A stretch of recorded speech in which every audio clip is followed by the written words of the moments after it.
सभी को जय मसीह जी की। प्रभु यीशु मसीह में हम सभी को आप स्वागत करते हैं। हालेलुया। आज हम चलते हैं ऑडियो बाइबल वचन के पाठ 30 में। हालेलुया। तो हम देखते हैं कि शास्त्रियों और फरीसियों पर दंड की भविष्यवाणी। कहता है, हे कपटियों, शास्त्रियों और फरीसियों, तुम पर हाय, तुम भविष्यवक्ताओं की कब्रें संवारते और धर्मियों की कब्रें बनाते हो। हालेलुया। और कहते हो, यदि हम अपने बाप दादाओं के दिनों में होते तो भविष्यवक्ताओं की हत्या में उनके साक्षी न होते। इससे तो तुम अपने पर आप ही गवाही देते हो कि तुम भविष्यवक्ताओं के हत्यारे की संतान हो। हालेलुया। अतः तुम अपने बाप दादाओं के पाप का घड़ा पूरी तरह भर दो। हे सांपों के करेतों के बच्चों। हालेलुया। तुम नरक के दंड से कैसे बचोगे। देखिए कितना कड़वी वचन उनको कह रहे हैं। सांपों और करेतों के बच्चों, ऐसे कह रहे हैं। तुम नरक के दंड से कैसे बचोगे, ऐसे वो कह रहे हैं। फिर भी प्रभु यीशु मसीह को ये छूने भी नहीं पाता था। यीशु मसीह को कुछ भी करने नहीं पाता था। क्यों? क्योंकि परमेश्वर की सारे वचनों को उन्हें बताना था।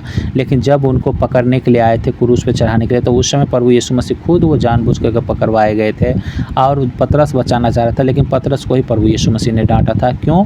क्योंकि वो परमेश्वर नहीं चाहते थे कि मैं क्रूस पर न चढ़ूँ। ऐसा वो नहीं चाहते, बल्कि वो चाहते थे कि क्रूस पे मैं चढ़ूँ ताकि हर एक मनुष्य का पाप को मैं ले लूँ। हालेलुया। और ये लोग नरक को नहीं बल्कि स्वर्ग को जाने पाए। ये लोग बीमार नहीं बल्कि चंगे रहने पाए। ये लोग गरीब नहीं बल्कि धनी हो जाने पाए यीशु के नाम से। हालेलुया। इसीलिए वो हमारे लिए मारे गए, गाड़े गए और मुर्दे में से जीवित उठे। हालेलुया। इसीलिए देखो, मैं तुम्हारे पास भविष्यवक्ताओं और बुद्धिमानों और शास्त्रियों को भेजता हूँ, और तुम उन में से कुछ को मार डालोगे और क्रूस पर चढ़ाओगे, और कुछ को अपने आराधनालय में कोड़े मारोगे, और एक नगर से दूसरे नगर में खदेड़ते फिरोगे, जिससे धर्मी हाबिल से लेकर बरिकिया हालेलुया बरिकिया के पुत्र जकरिया तक, जिसे तुमने मंदिर और वेदी के बीच में मार डाला था। जितने धर्मी का लहू पृथ्वी पर बहाया गया है, वह सब तुम्हारे सिर पर पड़ेंगे। हालेलुया। मैं तुमसे सच कहता हूँ, ये सब बातें इस समय के लोगों पर आ पड़ेगी। वो भविष्यवक्ताओं को बहुत सारे लोग यरूशलेम में मार डाले थे। इसके विषय में प्रभु यीशु मसीह कहते हैं। हालेलुया। यरूशलेम के लिए विलाप। हे यरूशलेम, तू भविष्यवक्ताओं को मार डालता है और जो तेरे पास भेजे गए उन पर पथराव करता है। कितनी ही बार मैंने चाहा कि जैसे मुर्गी अपने बच्चों को अपने पंखों के नीचे इकट्ठा करती है, वैसे ही मैं भी तेरे बालकों को इकट्ठा कर लूं, परंतु तुमने न चाहा। परमेश्वर चाहते थे कि भविष्यवक्ताओं की बात को वो माने और उनके ऊपर संकट ना आए। वो परमेश्वर की बातों को, परमेश्वर के नियमों को, विधियों को पालन करता रहे। लेकिन उन्होंने मूर्ति पूजा करना स्टार्ट किया, हर एक प्रकार की बुराई करना स्टार्ट किया, जिसके वजह से और भविष्यवक्ता को मार डाला। तो भविष्यवक्ता को जब मार डाला तो उनको कौन मार्ग दिखाएगा। हालेलुया। तो जिसके कारण से वो पाप में रहा, मूर्ति पूजा में रहा, और यही कारण से वो जो है इजराइल तितर बितर भी हुआ। वो अपने इजराइल से भगाया गया। हालेलुया। वो रोमी सरकार द्वारा तितर बितर कर दिया गया। हालेलुया। और फिर उनके भविष्यवाणी के अनुकूल ही उनको फिर से बसाया गया।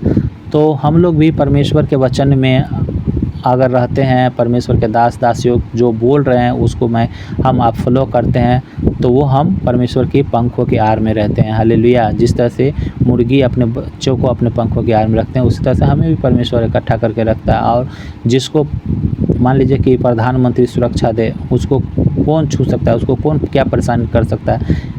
तो इसी तरह से अगर प्रधानमंत्री से बड़ा हमारा परमेश्वर जब हमें सुरक्षा देता है, तो हमें कौन क्या परेशानी कर सकता है, क्या हमें सताव कर सकता है, क्या मुझे टच कर सकता है। हालेलुया। देखो, तुम्हारा घर तुम्हारे लिए उजाड़ छोड़ा जाता है, क्योंकि मैं तुमसे कहता हूँ कि अब से जब तक तुम न कहोगे धन्य है वह जो प्रभु के नाम से आता है, तब तक तुम मुझे फिर कभी न देखोगे। हालेलुया। आगे वो कहते हैं कि मंदिर के विनाश की भविष्यवाणी। जब यीशु मंदिर से निकलकर जा रहा था तो उसके चेलों उसके मंदिर की रचना दिखाने के लिए उसके पास आए। उसने उनसे कहा, तुम यह सब देख रहे हो ना, मैं तुमसे कहता हूँ, यहाँ पत्थर पर पत्थर भी न छूटेगा जो ढाया न जाएगा। प्रभु यीशु मसीह को उनके चेले लोग कहा कि देखिए मंदिर कितना अच्छा बना हुआ है, हालेलुया। उस सुलेमान के द्वारा बनाया गया मंदिर कितना अच्छा मंदिर है, हालेलुया। तब जाकर के जो है सुलेमान के बाद तो कई बार उन्हें तोड़ा गया, तो वो एजरा के द्वारा बनाया होगा। तो उन्होंने कहा कि देखिए कितना अच्छा मंदिर है। तो प्रभु यीशु मसीह ने कहा, मैं तुमसे सच कहता हूँ, इस पे पत्थर पर पत्थर भी नहीं छूटेगा जो ढाया न जाएगा, हालेलुया। उस मंदिर के बारे में भविष्यवाणी कर रहे थे कि कोई राजा ऐसा आएगा जो इस मंदिर को तोड़ देगा, इसमें से जो सोना चांदी जो पित्तल लगा हुआ है उसको निकाल करके वो ले जाएगा, और ऐसा ही हुआ, हालेलुया। फिर आगे वो कहते हैं संकट और कलेश। जब वह जैतून पहाड़ पर बैठा था तो चेलों ने एकांत में उसके पास आकर कहा, हमें बता कि ये बातें कब होगी, तेरे आने का और जगत का अंत का क्या चिन्ह होगा। यीशु ने उनको उत्तर दिया, सावधान रहो, कोई तुम्हें भरमाने न पाए, क्योंकि बहुत से ऐसे होंगे जो मेरे नाम से आकर कहेंगे मैं मसीह हूँ, और बहुतों को भरमाएंगे, हालेलुया। तुम लड़ाइयों और लड़ाइयों की चर्चा सुनोगे तो घबरा न जाना, क्योंकि इनका होना अवश्य है, परंतु उस समय अंत न होगा। प्रभु यीशु मसीह इस अंत के दिनों के बारे में भविष्यवाणी कर रहे हैं कि लड़ाइयाँ और लड़ाइयाँ की तुम चर्चा सुनोगे, पर उस समय अंत नहीं होगी, क्योंकि जाति पर जाति और राज पर राज चढ़ाई करेगा, और जगह जगह अकाल पड़ेंगे। गौर से सुनिएगा, और भूकंप होंगे, ये सब बातें पीड़ाओं का आरंभ होगी। तब वे कलेश देने के लिए तुम्हें पकड़वाएंगे, तुम्हें मार डालेंगे, और मेरे नाम के कारण सब जातियों के लोग तुमसे बैर रखेंगे, हालेलुया। यहाँ पे वचन कह रहे हैं कि हमारे नाम के कारण तुमको सब जाति तुमसे बैर रखेंगे। तो बैर तो अभी भी हो रही है, अभी भी बैर रख रहे हैं अन्य जाति के लोग, और पौलुस पतरस के समय में भी बैर रखते थे। भूकंप अभी भी आ रहे हैं, लेकिन उस समय भी आते थे। जाति पर जाति चढ़ाई कई बार हो चुका है और अभी भी हो रही है। अकाल कई बार ऐसा अकाल आया, कई बार मरी आया है, पीड़ा आया है, और अभी भी आ रहा है। तो कहने का इनका मतलब है कि हालेलुया, कहने का मतलब है इनका कि एक ही बार में ये सारे के सारे चिन्ह दिखाई देगा। लड़ाइयाँ की चर्चा आपने विश्व युद्ध पहली बार आप देख चुके हैं, दूसरी बार भी देख चुके हैं, लेकिन उस समय शायद अकाल नहीं होगी, या उस समय भूकंप नहीं आया होगा। लेकिन वो परमेश्वर कह रहे हैं कि अकाल भी आएगी, भूकंप भी आएगी, और जाति पर जाति भी चढ़ाई करेंगे, हमारे नाम से भी घृणा करेंगे। ये सारे के सारे बातें एक साथ होगी, हालेलुया। जब एक साथ होगी तब समझना कि वो हमारे छुटकारा नज़दीक है। तब आगे कहते हैं, तब बहुत से ठोकर खाएंगे और एक दूसरे को पकड़वाएंगे और एक दूसरे से बैर रखेंगे। बहुत से झूठे भविष्यवक्ता उठ खड़े होंगे और बहुतों को भरमाएंगे। परमेश्वर कह रहे हैं कि बहुत सारे झूठे भविष्यवक्ता उठ खड़े होंगे और वो कहेंगे कि हम परमेश्वर की ओर से, लेकिन दरअसल में वो परमेश्वर की ओर से नहीं रहेंगे, हालेलुया।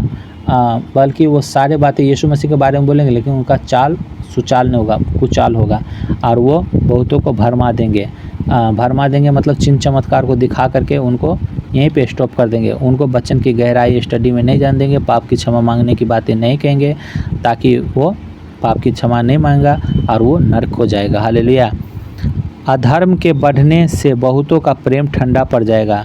उस समय इतना अधर्म बढ़ जाएगा, इतना मारकाट, इतना झगड़ा, इतना झांटी चलने लगा कि बहुत सारे लोग का जो है प्रेम ठंडा हो जाएगा। अभी आप जहाँ तहाँ सुनते हैं कि यीशु मसीह ऐसा है, यीशु मसीह वैसा है, यीशु मसीह हमारे जीवन में इतना चमत्कार किया, यीशु मसीह हमारी बीमारियों को, हमारे बच्चों को आशीष दिया, बीमारी से छुटकारा दिया। लेकिन अब जो कलेश की समय आएगी तो उस समय बहुतों का प्रेम ठंडा पड़ जाएगा, हालेलुया। ये प्रभु यीशु मसीह पहले कह दिया है। तो परमेश्वर से सभी लोग प्रार्थना करें कि प्रभु अंत तक हम लोग भरमाए न जाए, हम लोग ठंडे न पड़ जाए, बल्कि गर्म रहें। गर्म कैसे रहेंगे आप? जब आप बाइबल पढ़ेंगे, जब आप चर्च जाएंगे, जब आप उपवास करेंगे, हालेलुया। तो कभी भी आप उपवास करना कम से कम सप्ताह में 1 दिन 2 दिन जरूर रख लें, हालेलुया। परंतु जो अंत तक धीरज धरे रहेगा उसी का उद्धार होगा। अंत तक जो धीरज धरे रहेगा उसी का उद्धार होगा। जिस तरह से लूत के समय में देखते हैं कि लूत के समय में सदोम अमोरा एकदम पाप, घृणित पाप से वो जकड़ा हुआ था और वो वहाँ पे था, लेकिन फिर भी वो पाप नहीं कर रहा था। हालेलुया। और अंत में जब उस सदोम अमोरा को नष्ट करने की बात हुई, तब जाकर के जो है अंत तक वो धीरज धरे हुआ था, जिसके कारण वो बचाया गया। बाद बाकी सारे के सारे नष्ट कर दिए गए। हालेलुया। उसके बाद आगे कहता है, और राज्य का यह सुसमाचार सारे जगत में प्रचार किया जाएगा कि सब जातियों पर गवाही हो, तब अंत आ जाएगा। ये सारे भविष्यवाणियाँ जो है जब तक नहीं पूरी होगी, जब तक कि पृथ्वी के छोर छोर तक हर एक जाति पर गवाही न ठहर जाए, हर एक जाति के पास सुसमाचार न चले जाए, प्रचार न चल जाए। तो प्रचार कौन लेके जाएगा? हम ही आप लेकर के जाएंगे। हालेलुया। तो हम आप कैसे लेकर के जाएंगे? तो हमारे जीवन में जो चमत्कार हुई है, हमारे जीवन में जो गवाहियाँ बनी है, तो उसको आप छुपाइए नहीं, बल्कि आप उन्हें कहिए। आप यीशु मसीह का नाम लेने से आप शर्माइए नहीं, बल्कि आप उनको बेधड़क कहिए कि यीशु मसीह ने मेरे को इसे बीमारी से, इसे दुष्ट आत्मा से आज़ाद किया है, हमारा बांझपन की शराब से आज़ाद किया है, या फाइनेंशियली प्रॉब्लम था, मुझे इससे छुटकारा दिया, कर्जों से छुटकारा दिया, ये बीमारी वो बीमारी, जो भी समस्या वो उससे हमें छुटकारा दिया। तो आप अपनी गवाही देने से न कतराए। हालेलुया। क्योंकि प्रभु का वचन कहता है कि अगर तुम मुझे मनुष्य के सामने इनकार करोगे, तो मैं भी तुम्हें पिता के दूतों के सामने मैं तेरा इनकार कर दूंगा। हालेलुया।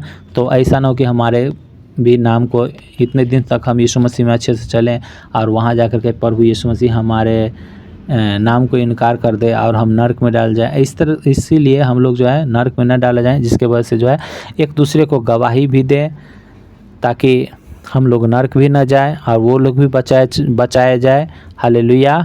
और हम लोग भी स्वर्ग में जाने पाए, वो लोग भी स्वर्ग में जाने पाए।